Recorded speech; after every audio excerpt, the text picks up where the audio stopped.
First things first, I rotated the camera because it is way more important for you to be able to have constant visual on the sleeping dog, as opposed to anything that might be on this side of the living room. Good morning, or whenever you're watching this. It is Monday, March 16th, and I did not hear back from the store that I applied to work at. So, funny story. I recorded this whole intro. Maybe I'll even let it play somewhere on the screen. Talking about how I hadn't heard back about the job that I was supposed to hear back about by the end of last week, and that means I guess I didn't get the job. And I was literally conforming the video and trying to decide what I was going to call it and what I was going to do for the thumbnail, and I got an email. Guess who has a part-time job? And it's going to be really funny because I'm going to cut back to the original recorded intro where I'm like, and then in good news, and it's going to... In good news, I finished my first draft of how I spent my summer invasion. It is so long. It's supposed to be a half hour pilot. And if you know about script writing, it varies, but the baseline starting point is that a page equals a minute, and then obviously that varies based on how much dialogue, how much action, how many slow moments. It's not an exact science, but basically for a 22-minute, you want to keep it under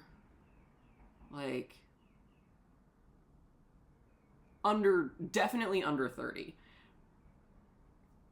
It's 42 pages. So I accidentally wrote 2 episodes.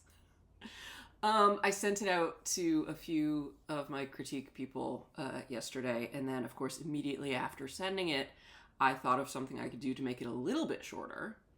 I thought of something I could cut that isn't really necessary to the story. It's just a little extra bit, and I was like, I should have just cut that out. But too late now. I sent it off to a bunch of people to read. But for draft 2, I know at least that I'll be able to remove a page or 2 by editing that stuff out. And I'm very curious now to see if the folks I sent it to recognize the same thing as something that should be removed. So that's cool. That's good. So there was no video last week. You will see why as this video progresses, because we're going to go back in time. We're going to go back to last week, where I went on a little adventure, and it was it was a lot. So you'll see. This past Sunday, I decided to go check out 2 artist co-op stores that opened up in the Little Tokyo Mall. Paper Pub and Hapibara Station, I think they were called. And I don't usually go to Little Tokyo on the weekends because that's when it's the most crowded, but I thought it could be fun to go on the day that the flea market is happening, and that turned out to be a huge mistake. I am not entirely sure what happened, but I guess social media caught wind of this flea market, and it was advertised in a lot of places it's not normally advertised, and the crowds were insane. It is way too crowded. I shouldn't really be spending money anyway, so I'm gonna skip the flea market, I think, which is a shame, but those stores that I wanted to visit, the Hapibara and then the other one that I can't remember the name of, but the one that I was actually in line for and then got out of line, they're open all the time, not just on flea market days. So I'm gonna have to come back on a day when it's less crowded, because this is nuts. There is, of course, still plenty to do outside of the flea market in Little Tokyo. And I also somehow completely missed that there was a student union festival also happening this same day. So it was extra crowded. But it was cool to see all the vendors set up. We love any opportunity for independent artists and local artists to show their stuff. I really loved this one in particular. And this clothing shop was super cool. I loved the fabrics, and someday when I have income again, maybe I will get one. They also had really cool cuts, like this button-down hoodie situation. Love it, want it. Oh, and they were having kendo demonstrations, which was also really cool. Something you do not see every day. This food truck I used to go to all the time because they kept coming by where I used to work, but they don't have the thing that I ordered anymore, so that was disappointing. So plan B was Cafe Dulce, but crowded? Crowded. Everywhere was crowded. Remind me never to go on weekends ever again. Can someone please tell me if these Lego are like custom made or 3D printed or what? Like, how do these happen? I know some are official sets, but I don't think all of them are. Again, we love an independent artist, and we especially love an independent artist that says no to AI.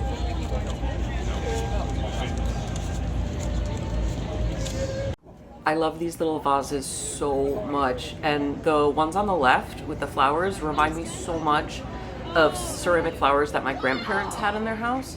So I think if this vendor is here the next time I'm downtown, I'm gonna get one. Had to stop in Yoboseo.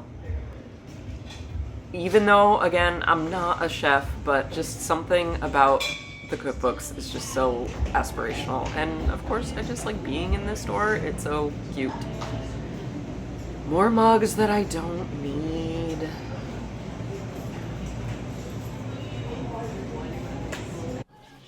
Can't go to Little Tokyo without checking out the collectibles. I have no idea who this cat girl is, but I love her very much. We're gonna have to do some research to make sure she's not problematic. You need Pokemon cards? You need Yu-Gi-Oh cards? You need whatever. I don't know what other card games there are. But this store's got you covered. They got, oh, I see One Piece over there. They got everything. They also have video games, old video games. Really old video games. And so old, you know what, you don't have a console to play them on? They got your consoles too. I don't even know what some of these are. Like, these boxes down below here look like tiny VHS tapes, and I know that's not what they are. And over past this Nintendo, is that Atari? Is that Atari cartridges over there? Madness. Speaking of video games, I do love me some Star Fox. I almost bought this. I think Star Fox may have been the first game or first media I ever wrote fanfic for. And of course, boatloads of vintage Hello Kitty. I have some from like the 70s that my mom gave me that I should probably see how much it's worth at some point. But you know what? The unemployment budget hasn't gotten quite that bad yet. Okay, now we get into the bootleg stuff. I regret not buying this pin, even though it's super bootleg, but look at this. This store, this is it. This is the store. I don't know how you find anything other than to just dive in. It's a lot, you guys. By this point, I was starving. I didn't get anything at the food truck. I didn't get anything at Cafe Dulce, so I went to the grocery store. First of all, did you know that you can get yelled at? You will get yelled at if you film in the grocery store. Live and learn. Anyway, going to the grocery store when you're hungry is a huge, huge mistake because you end up getting a little more than you probably should. But it's okay because it's all delicious, right? It's all good. Look, yeah, there's some good stuff in there. Some not so healthy, but also some healthy. Also, don't judge me on my giant bottle of sesame dressing. It is exceedingly delicious. All the little stores in the village had a line out the door, so I figured maybe it was just time to go.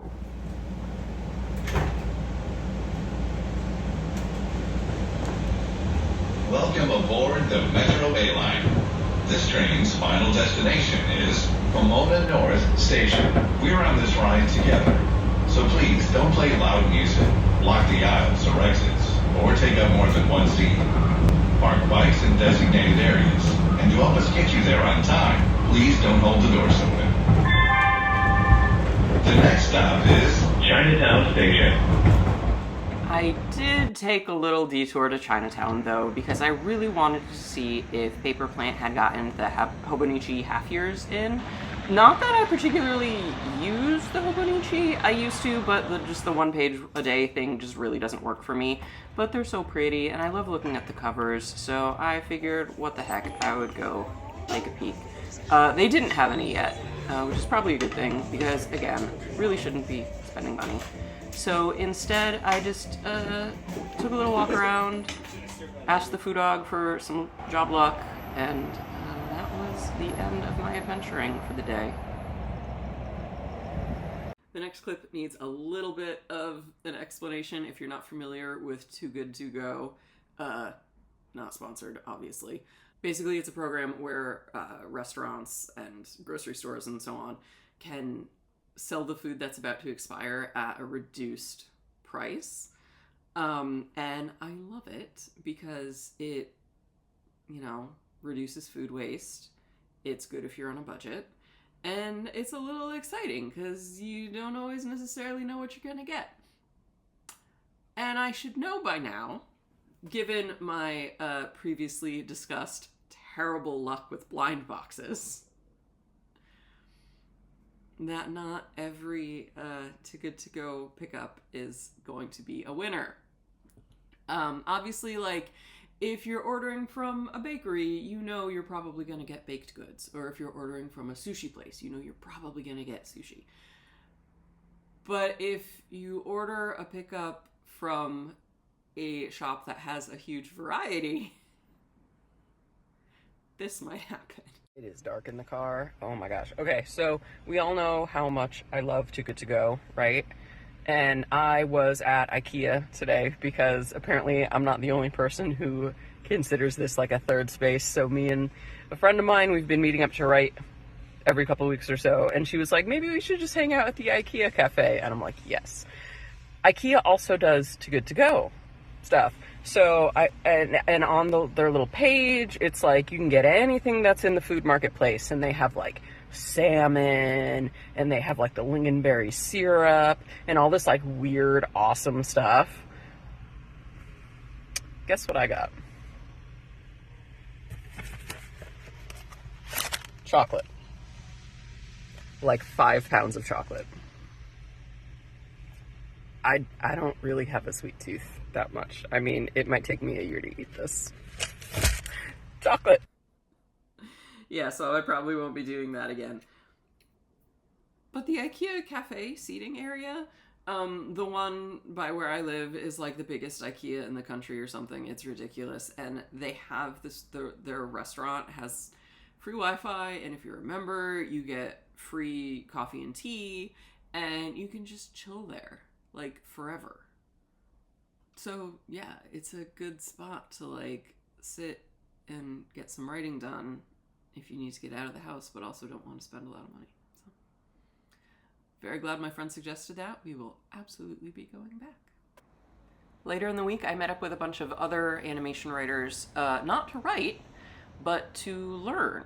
This was a mixer intended to facilitate discussion between storyboard artists and writers, just so that we could sort of learn from each other. And it was really nice, especially having been out of the studio environment for as long as I have been. It was cool to talk to artists, to get their insight, and just to be at a bar that looked like a castle. Man, I am so bad at this. I just realized I should have led with the fact that I changed the name of my account. You may have noticed that we are now Jessie Writes Things. Yeah, I needed some name recognition. I needed something simple. I needed something somewhat unserious. So that's what we're going with.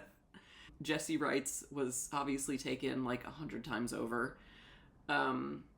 Jessie Writes Things was not. So that's what we went with. So I was really apprehensive about alluding to writing in the name, even though that is the entire intent, is to like document my writing journey. I hate that word, I'm sorry.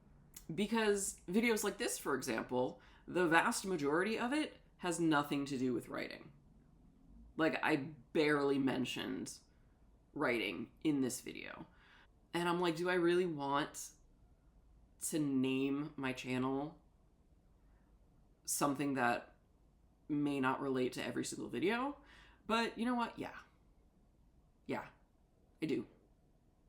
Because that is the presence I want to bring. That is the aspiration I want to bring. And also, I follow a bunch of other writers on YouTube, and whenever they post stuff that isn't necessarily to do with writing, I think it's kind of neat. Okay, anyway, that's what I got for now.